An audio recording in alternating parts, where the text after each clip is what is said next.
Welcome back to Problem Solver Politics. I am your host, Cardin Ellis, with Cody the Oracle. Hey, everyone. And today we're talking about the upcoming debates. You might be seeing the graphic floating around the internet of who's debating who on what night, when, where, the whole 9 yards. And we're going to analyze what our takeaways are from this whole draw, as they call it. Nasal snort. Anyway, Cody, what's going on? I don't know. I believe it is a fair draw they do. Especially because tonight we're going to look. Right now I have it split up by first night and second night. This is a graphic from CNN. And you'll see on the you'll also see the orientation of where they'll be podium-wise. Very quickly, I know a lot of you guys are being Yang supporters. We definitely are big fans of Andrew Yang ourselves, and we're covering his campaign. He's going to be right next to Kamala Harris. And he'll be one spot next to Tulsi Gabbard, again, which is kind of funny, but then just one over from Joe Biden on the second night. That's one of the interesting things, honestly, podium position-wise. You could put Marianne Williamson, I feel like, anywhere, and she's going to say something. She's going to find her way in. I think that's why Kristen Gillibrand's on the outside. They know she's going to butt into a conversation. You could put her on the moon, and she's going to find a way into these conversations. So that I guess that's kind of interesting. I would love to chase down some of Kristen Gillibrand's like college boyfriends and stuff, and just say, was she a good conversationalist over dinner, or just would you start saying something and then bye. Well, how about also, is she as good as beer pong as she says she is on her campaign Twitter account? Oh, that's a good question. I put a tweet out about it, but it was really fascinating. I don't think I've ever seen anything like that before. Just to sum it up for you guys, there was a video posted on the Kristen Gillibrand official Twitter account, and it was of her playing beer pong. It looked like beer pong, yeah, but they're using glass cups, and it was in like a bar setting. And the freeze frames, like if she makes the shot, you have to throw in $1. Spoiler, she makes the shot, but I don't know if I've ever seen a candidate say like, watch me pound this, and then that's how you know what I mean? Like, it's a really weird pitch. But I do think our politicians used to be distinguished and mature. No, hold up though. That one thing I think it's just culture changing, because while you say that, there's a funny story someone posted, I forgot where, someone on Ego shared it with me. Really funny story, actually, that I don't want to get too off topic. But anyway, after Lincoln was assassinated, someone had to be president, right? Okay. Well, his vice president at the time on his inauguration made a complete drunken ass of himself, and no one trusted him. And he's one of the only presidents actually removed from office because no one trusted him. So we have had drunks in office forever. Anyway, though, getting back to the setup. Any other takeaways you see? Like I said, the big thing for me, I think it's a little interesting how they've moved Andrew Yang. I mean, if you look at the 3 center people or the 4 center people, it's Yang, Harris, Biden, Booker. Cory Booker a little bit on the outside, but still, I mean, like, you could argue Andrew Yang's on the outside polling wise. I mean, he's kind of front and center with the big boys. I mean, with Harris and Biden, like, they're the two-headed monster that night. I guess my first thought is I don't believe it's a draw unless I'm watching the lotto balls and the numbers bouncing around. Dude, they did it live on TV again, I believe. They did it the first time. Are you sure they did it live? I know for a fact they did it the first time. I wasn't able to catch it. I wasn't able to see it live to tell you for a fact it was live. But I'm pretty sure, yes, they do a live announcement drawing. Okay, part of the reason why hold on 1 second. Speaking of you saying that, the NBA draft and Patrick Ewing went number 1 overall to the New York Knicks. People to this day claim they froze an envelope in the giant thing they were spinning and it was rigged, okay? So you'd be sitting here saying the exact same thing. Oh, yeah, well, who put the balls in the chute? Who organized them, huh? Is this really live? Was it pre-taped? You know what I mean? Like, so don't give me that, man. There's always an argument you can make for why they had spray-on adhesive so you could tell if it was a gooey envelope. Exactly. No, the rumor was that they literally froze the envelope. So when the commissioner put his hand into the ball, you could feel the cold one that was one to pull. That's the theory. Again, though, my point being, even if they do a live, even if like they found the most foolproof, people would just say, it's rigged, CNN, fake news. Like that's always going to be there. Part of it is because a lot of these news networks do put forward stuff that they don't retract properly, I think is a better way of putting it. But like, dude, there's always going to be pushback that it's rigged. I don't think it's rigged. I'm pretty sure that, because the one thing that I will say, though, honestly, as far as, I don't even know if rigging, I would be open to for any of these debates, whoever holds them, DNC, RNC, whoever holds them, of doing it random, but then also, having some human input and saying, you know what, maybe like in the first debates, we did do it randomly, but like this is so lopsided. Is this actually helping anyone? Like, why don't we split people up and give people time to talk? I mean, realistically, if they wanted to, I think having Biden and Harris or Biden and Sanders on different nights, which they have Biden, Sanders, Harris, and Warren, those 4 all, Biden, Harris one night, Sanders, Warren the other, because there's some of the more prominent face-forward people on the party. Having them split up makes sense. Just a couple other ones I want to get to. Last takeaway I want to say from the arrangement and just who made it, because again, these are the faces that will be at the debates. People made the second debate. it's just crazy to me. We still have people in this. And I understand Andrew Yang's not polling super high either, but there's so many polling between like 0 and 3% that keep making it. I mean, are we gonna? I have to imagine people like Bennett, De Blasio, Bullock, Delaney, Hickenlooper. We're not going to be seeing them. Inslee. The wild card ones to me, as far as moving forward, just looking at who made it to this debate, and it's all polling. It's all polling for the wild cards. Let me see actually if I can pull this article up for you guys. There are a pretty solid group of here we go. Yes, there's a pretty solid group of candidates that actually have made the qualifications financially to make it to the next debate. Because right now, as far as the financial and polling. I found that intriguing. Some people with lower polling numbers are just bringing down the house with money. Well, I mean, Andrew Yang's polling at less than 2%, making tons of money, right? Yeah. So but what I want to say is there's a good deal of candidates currently that have hit the overall qualifier. Or sorry, 5 candidates only have hit the overall. But if you were to extend that to people who have met the fundraising but not the polling, that number does get larger. It gets to about 8 candidates. Still, as we sit today, best case scenario, there's 8 people on the third debate stage. So we're talking 12 less people. I mean, I would have to say there's probably some people that are really close on finances that have hit polling that will reach it. But I don't know if we're going to see 20 people again, which, again, a few videos ago we went through and we just looked. Totally different part, totally different election. But 2015 Republicans and 2016 Republicans, because similar, large field, they didn't get to single digits till like the 8th or 9th debate. Like there was 12, 13, 14, 15 people in these debates for a long time. Yeah. If we Every get down one to 7, of them was just holding on to this idea that the others will drop out. It was the most mutual psychosis and groupthink I've ever seen in my entire life. And that's why Donald Trump was able to trounce them in so many of these early caucuses or caucus. It's a U.S. word, so I don't know what the plural of that is. But it's a U.S. word? Did we create it? No, like the multiple of octopus is octopi because it's Greek. Words that end in U.S. oftentimes are of Greek derivation. Wouldn't it be like either like an English word or a word from this? I know is going to be a comment because our fans are intelligent. It's caucuses. It's caucuses? Yeah. Okay, well, it's not octopuses. It's octopi. And it's not walruses. Hold on. It's walrus. Go on, whatever you want to talk about. I will look up the language root of the word caucus. Okay, anyway. While you're doing that. At the end of the day, I don't think the envelope was frozen, but I do. No, actually. Again, can we move past it being rigged? What do you have to say between people on the stage? The only reason why I say this is because at the end of the day, CNN cares about one thing: ratings. That's why 95% of their coverage in all of 2016 and 2017 and 2018 was negative coverage of Trump. Now, ultimately, the stats are showing that it's affected their credibility. It was a very short-sighted way of going, but no one can doubt the numbers that it served CNN to constantly hammer Trump because for the news geeks out there and the people that actually follow politics, that was entertaining because at the end of the day, CNN is a corporation that needs to pull a profit. It's corporate media. So if I were a CNN bigwig, okay, I think a lot of these conspiracy theories about, the media controlling the world like a master puppeteer, controls his puppets. I think a lot of that's garbage. I think what people forget is their first duty, just as Jon Stewart said, their first duty is to entertain and win those ratings. If I wanted to entertain, okay, I would either put Bernie Sanders, the most popular fringe socialist, he's pretty mainstream. Bernie's mainstream. Now he is, but I'm saying with the biggest following, I would say. I don't think. Let me finish my thought. Okay, but let me finish my thought. Fringe socialist, I don't think is correct. Okay, I shouldn't say fringe socialist. I should say non-establishment. Okay, non-establishment darling. He's got the most on the Democrat side. Fading daily. Yes, fading daily. I get that, but I'm saying currently, as of today, he's got the most street cred as the from the street socialist guy with the biggest following and the most amount of donations because he's had multiple presidential runs and so on and so forth. So anyway, I'd put him against the most establishment guy, Biden, or I would put him against the other most socialist and just watch him out socialist each other.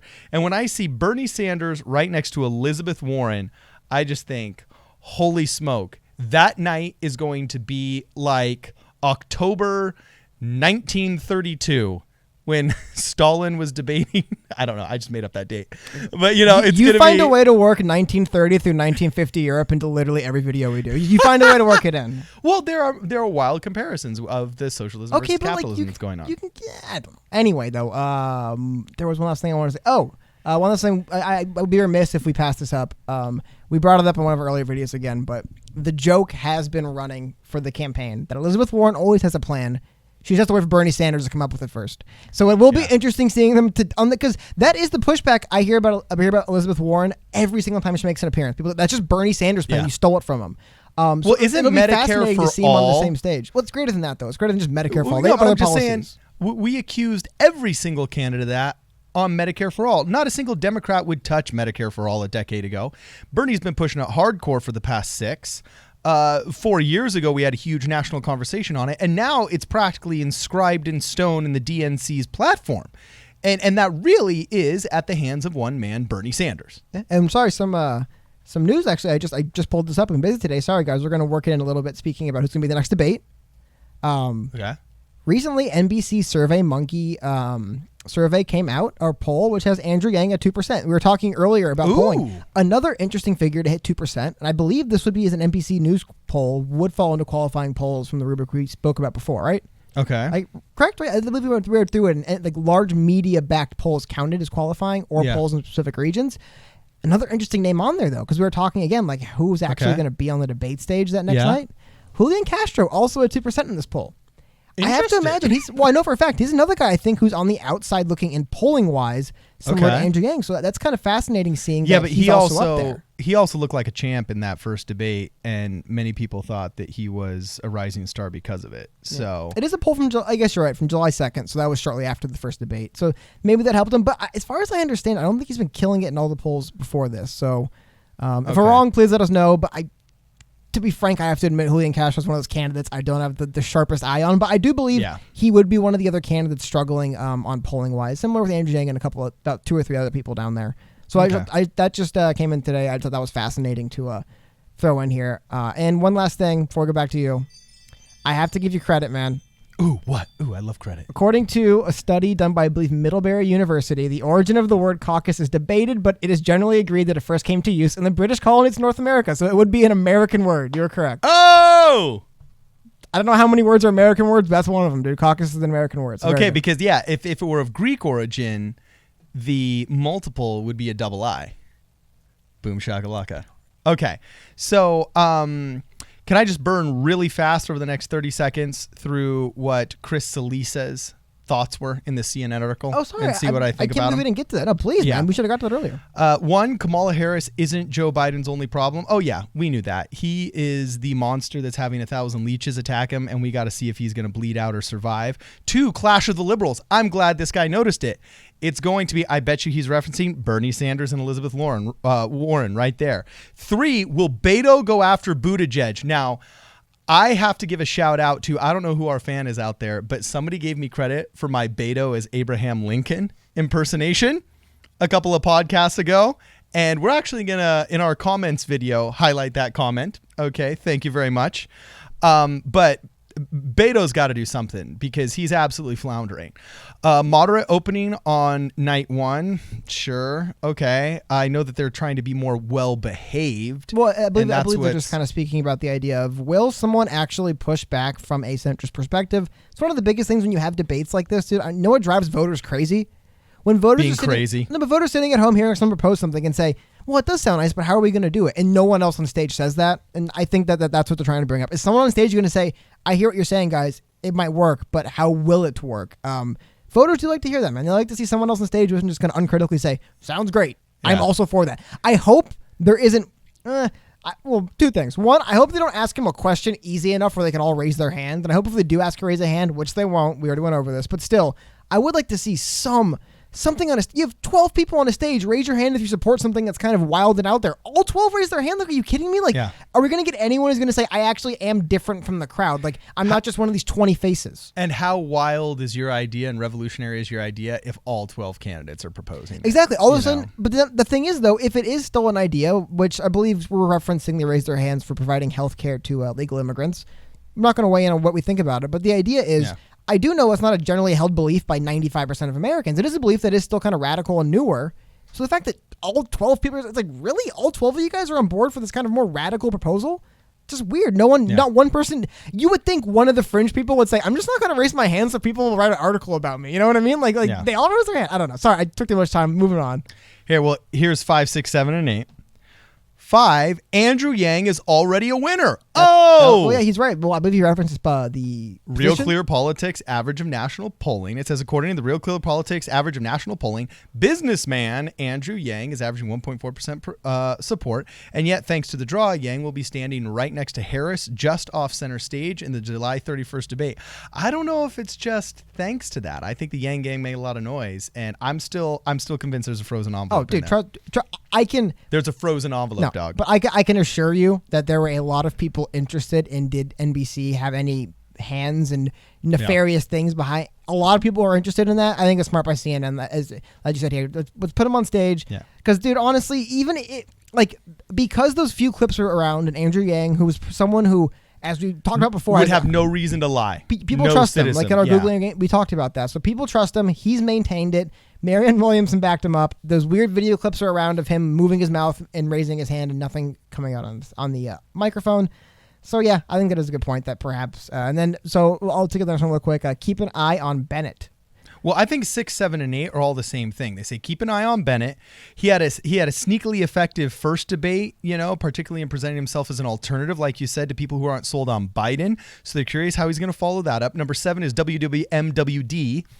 What will Marianne Williamson do? Yeah, I got to tell you, in the Holistic Mothers group of our city's local Facebook page, Marianne Williamson made 2,000 fans, and those ladies are loving her. So her little diatribe on, I will cure you in the world we love. What accent is that, man? That's her cool. That Yugoslavia? I never heard that one. Yeah, that was a horrible accent too. Look, you're going to get the worst impressions No, but on hold this on. show Do you ever. think she'd be the first person in the White House? I don't want to do a video on this. Think you should be the first person in the White House to bring crystals in? Or you think someone's done it before? Or wind chime earrings. No, but I wonder. I actually don't know about the personal spiritual beliefs of every. Maybe someone will be able to do that punch. A first lady or a president or someone that we don't know about. Yeah. And then the 8th one, I love this, and this is why I want to tune in, because the Democrats are crazy right now, and nobody does crazier things than somebody who's desperate, and they are desperate to get their polling numbers up, some of these smaller characters. So number 8 says, Hail Mary time.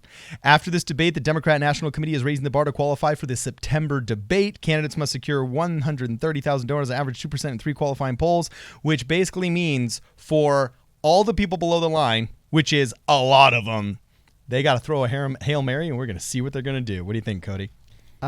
Yeah, but again though, man, like I said, I would have thought somebody would have kind of done that on the last. I'm sorry about that. On the last debate, you thought one person would have just said, "I'm different. I'm not." Like I said, you asked people to raise their hand. All 12 people on stage raise their hand. Even if I would even like to say someone who agreed with it, keep their hand down and then just push back on why their proposal is different. Something, man, because as a voter, does nothing for the people on the fringes. So you think the same thing that the mainstream candidates think. Why should I listen to you instead?